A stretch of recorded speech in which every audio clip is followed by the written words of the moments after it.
Hello students, science world के YouTube channel पर आप सभी का स्वागत है। आज की वीडियो में हम देखने वाले हैं कि जो केवीएस की वैकेंसी 2025 में आने वाली है, उसमें पीजीटी बायोलॉजी का सिलेबस क्या रहने वाला है। कि हमें जैसे अभी नोटिफिकेशन आया नहीं है, बट जो अगर हम पहले का जो एग्ज़ाम हो उसके अकॉर्डिंग देखें कि तो हमें क्या सिलेबस पढ़ना चाहिए कि हम जो पहले तैयारी स्टार्ट करते हैं, जिससे कि जब एग्ज़ाम आए तो हमें ज़्यादा मेहनत ना करनी पड़े।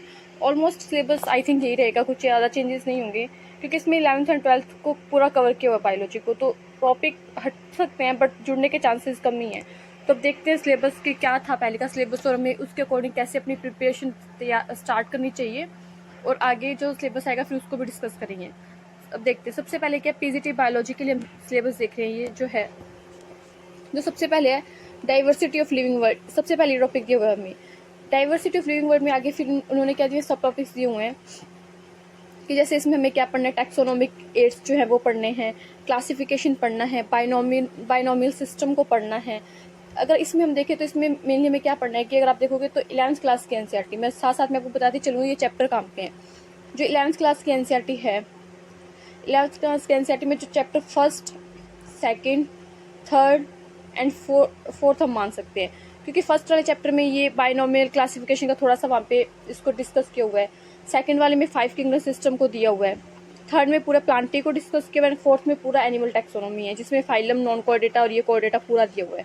तो ये हम बोल सकते हैं कि चारों चैप्टर को मिला के आपकी एक यूनिट बनाई हुई है, डाइवर्सिटी ऑफ लिविंग वर्ड।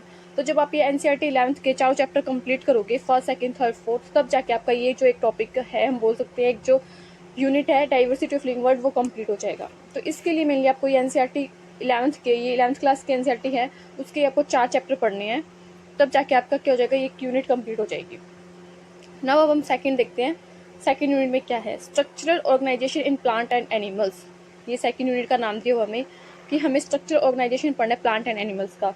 अब इसमें हम चले तो फोर्थ चैप्टर तक तो हमारी फर्स्ट यूनिट में ही आ गया। इसमें आएगा 5th chapter and 6th chapter and 7th chapter. 5th chapter में हमें दिया मॉर्फोलॉजी। 11th क्लास की बात कर रही हूँ मैं। 11th क्लास की एनसीईआरटी के 5th चैप्टर में हमें दिया मॉर्फोलॉजी, जिसमें प्लांट की मॉर्फोलॉजी, जिसमें लीफ, स्टेम, रूट एंड उसको पूरा लीफ की स्ट्रक्चर, रूट हो गया, इन्फ्लोरेसेंस हो गया, ये सब कुछ, सीड हो गया, इन सबको वहाँ पे क्या किया हुआ है, अच्छे से एक्सप्लेन किया हुआ है। देन 6th चैप्टर में दिया हुआ है हमें एनाटॉमी। एनाटॉमी में यही परमानेंट एंड मेरिस्टेमेटिक टिश्यू हो गया, फिर वहाँ पे सेकेंडरी ग्रोथ कैसे होती है, कैम्बियम, ये सेकेंडरी ग्रोथ वाला टॉपिक, ये पूरा 6th चैप्टर में दिया हुआ है। एनाटॉमी आ जाएगी वहाँ पे प्लांट की। एंड 7th चैप्टर में आ जाएगा एनिमल टिश्यू, जिसमें एनिमल टिश्यू में हम बोल सकते हैं एपिडर्मल एनिमल टिश्यू है, एपिडर्मल आ जाएगा, मस्कुलर आ जाएगा, नर्वस आ जाएगा, कनेक्टिव आ जाएगी। 4 प्रकार के टिश्यू देखने को मिलते हैं हमें एक एनिमल, हम बोल सकते हैं एनिमल बॉडी में।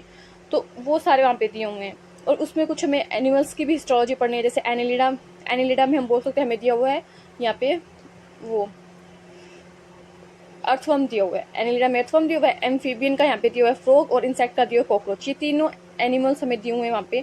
इनका कम्प्लीटली हिस्टोलॉजी मतलब स्टडी करना है, इनका पूरा हमें पूरी बॉडी को स्टडी करना है, इनकी एनाटॉमी क्या है, इनका नर्वस सिस्टम कैसा है, इनका सर्कुलर सिस्टम कैसा है। तो ये पूरे जो ये पूरी यूनिट आपकी कवर हो जाएगी 5th, 6th एंड 7th में। और ये क्लास 11th की बात कर रही हूँ मैं, अभी ये क्लास 11th चल रही है आपकी, और ये हो जाएगा 1, 2, 3 एंड 4 में। ये भी क्लास 11th की। तो ये अगर आप ये हम बोल सकते हैं कि 7 चैप्टर पढ़ोगे तो 2 यूनिट तैयार होगी। फर्स्ट यूनिट को तैयार करने के लिए आपको 4 चैप्टर पढ़ने पड़ेंगे, एंड जो सेकंड यूनिट है उसको तैयार करने के लिए आपको 3 चैप्टर पढ़ने पड़ेंगे। तो ये हमारी 2 यूनिट कंप्लीट होती है। आगे हम देखते हैं कि नेक्स्ट कौन सी यूनिट दी हुई है हमें। नाउ अब देखो, अब आता है unit number 3, structural and functional organization of cell. अब इसमें क्या पढ़ना है हमें, सेल को पढ़ना है, उसका स्ट्रक्चरल एंड फंक्शनल ऑर्गेनाइजेशन कैसा है। तो इसमें अगर हम टॉपिक की बात करें तो इसमें क्या दिया हुआ है, सेल साइकिल दिया हुआ है। सेल साइकिल में हमें पढ़ना पड़ेगा सेल डिवीजन में। 2 टाइप का सेल डिवीजन होता है, माइटोसिस एंड म्यूसिस। माइटोसिस में कौन कौन सी फेज होती है, prophase, metaphase, anaphase, telophase. Meiosis में आगे 2 टाइप होते हैं, म्यूसिस फर्स्ट एंड सेकंड। वो कंप्लीटली हम जब चैप्टर पढ़ेंगे तब देखेंगे। ये चैप्टर नंबर 10 है एनसीईआरटी में। और उसके बाद में carbohydrate, protein, lipid and nucleic acid का जो क्लासिफिकेशन और नॉमेनक्लेचर है, ये हम बोल सकते हैं चैप्टर नंबर 9 में है। जो चैप्टर नंबर 9 भी आ गया। अब आप बोलोगे मैम भी चैप्टर नंबर 8 रह गया बीच में, जो आपने मतलब 7 तक तो ऊपर बता दिया था, 8 नहीं बताया। तो 8 भी आप इसमें इंक्लूड करके चलोगे, क्योंकि जब तक आपको चैप्टर नंबर 8 नहीं आएगा ना, तब तक आपको कोई चैप्टर ही नहीं आ सकता। क्योंकि चैप्टर नंबर 8 जो एनसीईआरटी का है वो है सेल। और सेल हम बोल सकते हैं हमारी बॉडी का फंक्शनल एंड फंडामेंटल यूनिट है। स्ट्रक्चरल एंड फंक्शनल यूनिट हम बोल सकते हैं कि हमारी बॉडी का सेल ही है। तो ये सारे मिलके मतलब मैं बोल सकती हूँ 8, 9 एंड 10। यहाँ पे लिख देती हूँ 8, 9 एंड 10। ये तीनों चैप्टर मिलके आपके यूनिट नंबर बनाएंगे 3rd। ये यूनिट नंबर 3rd में पढ़ना आपको, जिसमें आपको कंप्लीट ही हो जाएगा structure and function organization of cell. Then उसके बाद में जो हमारा आगे यूनिट आती है वो होती है प्लांट फिजियोलॉजी। अब इसमें भी बहुत सारे चैप्टर पढ़ने आपको, एनसीईआरटी में बहुत सारे चैप्टर दिए, जैसे 30 नंबर चैप्टर है, उसमें भी है फोटोसिंथेसिस वाला चैप्टर आ जाएगा, रेस्पिरेशन वाला चैप्टर आ जाएगा, और प्लांट ग्रोथ से रिलेटेड भी चैप्टर आ जाएगा, 12 नंबर चैप्टर भी है। तो ये इसमें हम आगे जो एनसीईआरटी के आगे जो चैप्टर आएंगे ना वो मिक्स में पढ़ने। इसमें C4 सी फोटोसिंथेसिस के लिए कौन सा साइकिल होता है, C3 C2 सारे, फोटो रेस्पिरेशन हो गया पूरा, मतलब इसमें प्लांट ग्रोथ को जो रेगुलेट करते हैं हार्मोन्स वो हो गया, मतलब पूरी प्लांट फिजियोलॉजी 11th क्लास की आपको पढ़नी है। पूरी प्लांट फिजियोलॉजी पढ़नी है। अगर मैं चैप्टर बताऊं तो 10 तक तो हो गया ना, इसमें यही आएगा 11 नंबर, 11, 12, 13, 14 और 15। ये कितने चैप्टर हो गए, 5 चैप्टर हो गए ना। इन 5 चैप्टर को मिला के आपकी बनेगी प्लांट फिजियोलॉजी।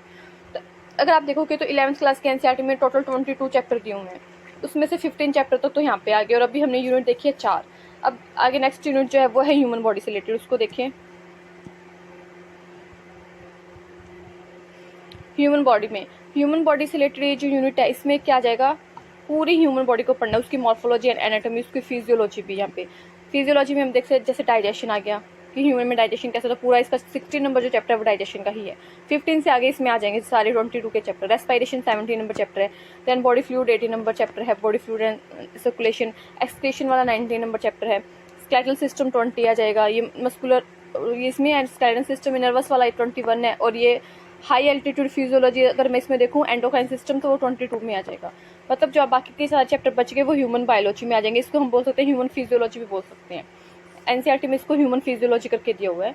तो मतलब पूरी 11th क्लास की एनसीईआरटी यहाँ पे कंप्लीट हो गई ऑलमोस्ट। मुझे लगता है अपने 5 या 6 यूनिट देखी है, और उन 5 या 6 यूनिट में पूरी उन्होंने एनसीईआरटी को कवर किया। और एनसीईआरटी में भी ऐसी यूनिट दी हुई है। फर्स्ट यूनिट में क्लासिफिकेशन दिया हुआ है, सेकेंड यूनिट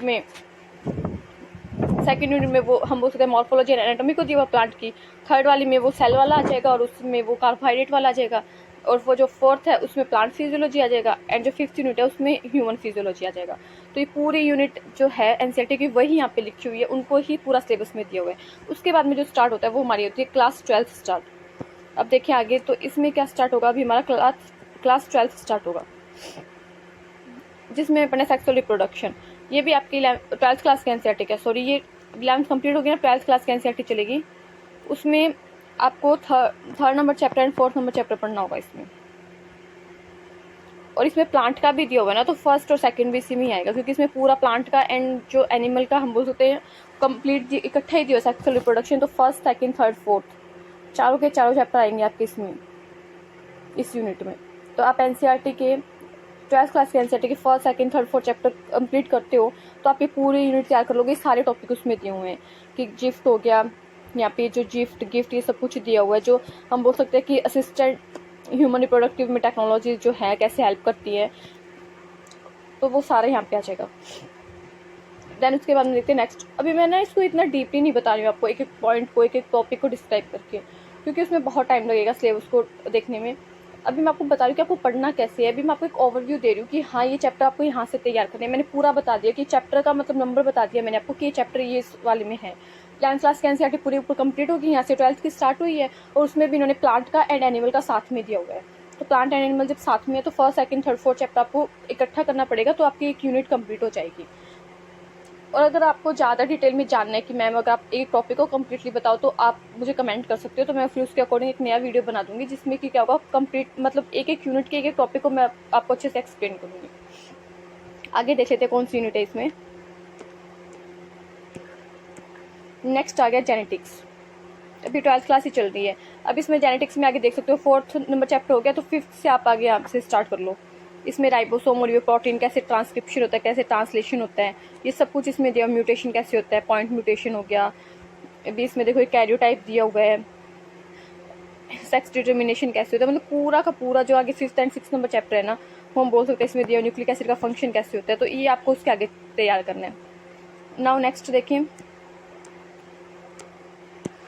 अब देखो ये एक पेज तो कंप्लीट हो गया, 2 पेज का सिलेबस। आप नेक्स्ट देखते हैं।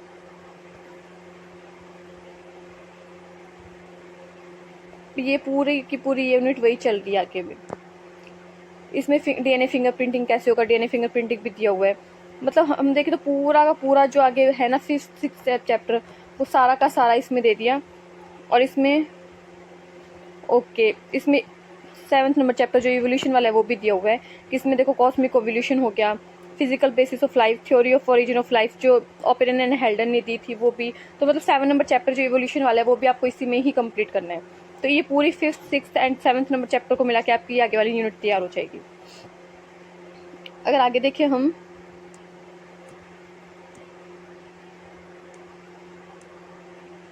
अभी आ गया बायोलॉजी इन ह्यूमन वेलफेयर। अब इसमें देखो इम्यून सिस्टम दिया हुआ है। इम्यून सिस्टम है आपके 8th नंबर चैप्टर में। जो हेल्थ वाला चैप्टर दिया हुआ है 12th क्लास के एनसीईआरटी में, उसमें इम्यून सिस्टम दिया हुआ है हमें। देन उसके बाद में क्या आ गया, प्लांट ब्रीडिंग आ गया, सिंगल सेल प्रोटीन आ गया। ये चैप्टर नंबर 9 में एंड 10 में है। तो मतलब 8, 9, 10 को जब आप मिलाओगे 8, 9, 10 चैप्टर को, तो आपका ये वाली यूनिट तैयार हो जाएगी बायोलॉजी इन ह्यूमन वेलफेयर।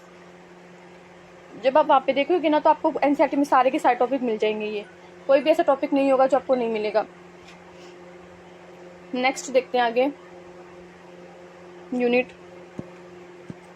अभी देखो ये काफी अच्छी, प्रिंसिपल ऑफ बायोटेक्नोलॉजी। आज के टाइम में ना इस यूनिट से बहुत ज्यादा क्वेश्चन पूछे जा रहे हैं प्रिंसिपल ऑफ बायोटेक्नोलॉजी से, क्योंकि ये हम बोल सकते हैं करंटली का टॉपिक है।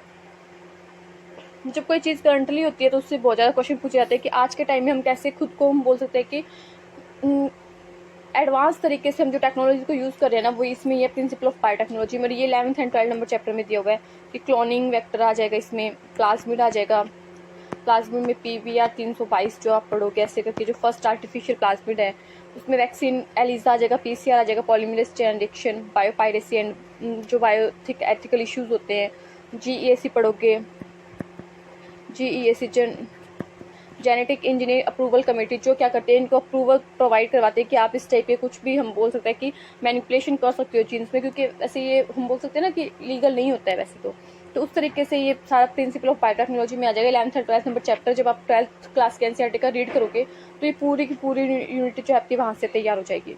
एंड लास्ट में बचता है हमारा लास्ट एंड फाइनल। अब हम आगे देखते हैं नेक्स्ट यूनिट जो लास्ट है, इकोलॉजी।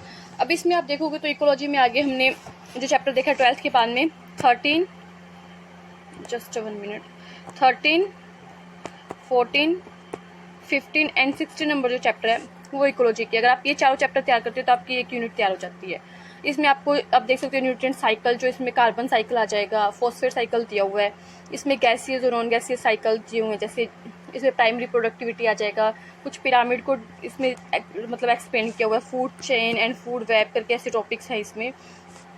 जैसे ये 16 नंबर चैप्टर है तो इसमें फॉरेस्ट रिफॉरेस्टेशन आ जाएगा, उसमें कंजर्वेशन कैसे करेंगे हम, जो ग्लोबल वार्मिंग हो रही है वो इन्वायरमेंटल इश्यूज में ग्लोबल वार्मिंग आ जाएगी, ग्रीन हाउस इफेक्ट आ जाएगा, वो सब 16 नंबर चैप्टर में दिया हुआ है। तो ये चैप्टर भी काफ़ी इंपॉर्टेंट है। तो अगर आपने भी देखा हो तो मैंने आपको बताया कि कौन सा चैप्टर आपको पढ़ना है, कि 11th क्लास की एनसीईआरटी और 12th क्लास की एनसीईआरटी। अगर आप इन दोनों को एकदम अच्छे से कर लेते हो, मतलब line to line word to word कर लेते हो इनका, और अच्छे से क्वेश्चन प्रैक्टिस करते हो, PYQs हो गए और हम बोल सकते हैं MCQs, क्योंकि आपके एग्जाम में MCQs आएंगे, तो आपका पेपर बहुत अच्छा जाएगा। और ऐसा नहीं होगा कि आपको कुछ नहीं आता होगा, मतलब ऑलमोस्ट आपको क्वेश्चंस आ रहे होंगे, क्योंकि पेपर एनसीईआरटी से बनेगा। और अगर आपने एनसीईआरटी को अच्छे से पढ़ा तो आपके हम बोल सकते हैं पेपर भी अच्छा जाएगा। मैंने जो भी ये डिस्कस किया उसमें से मैंने आपको 8 नंबर चैप्टर जो है एनसीईआरटी का, 11th क्लास के एनसीईआरटी का सेल वाला चैप्टर, क्योंकि मैंने बोला था ये बेसिक है, ये मैंने पूरा यूट्यूब पे पढ़ाया है आपको एनसीईआरटी से लाइन टू लाइन, या फिर मैं बोलूँ वर्ड टू वर्ड, और सभी कॉन्सेप्ट को क्लियर किया है। तो आप वो वीडियोस देखो, आपको पता चलेगा कि मैंने कैसे पढ़ाया, आपको समझ में आ रहा है या नहीं आ रहा है। अगर आपको आ रहा है और आप आगे भी आपको पढ़ना है तो आप मुझे कमेंट कर सकते हो कि मैम आप इस सीरीज़ को कंटिन्यू रखो, कि जिससे आप हमें फ़ायदा हो। Thank you. हो सकता मुझे, अगर आपको ये वीडियो अच्छी लगी हो तो चैनल को लाइक शेयर एंड सब्सक्राइब करें।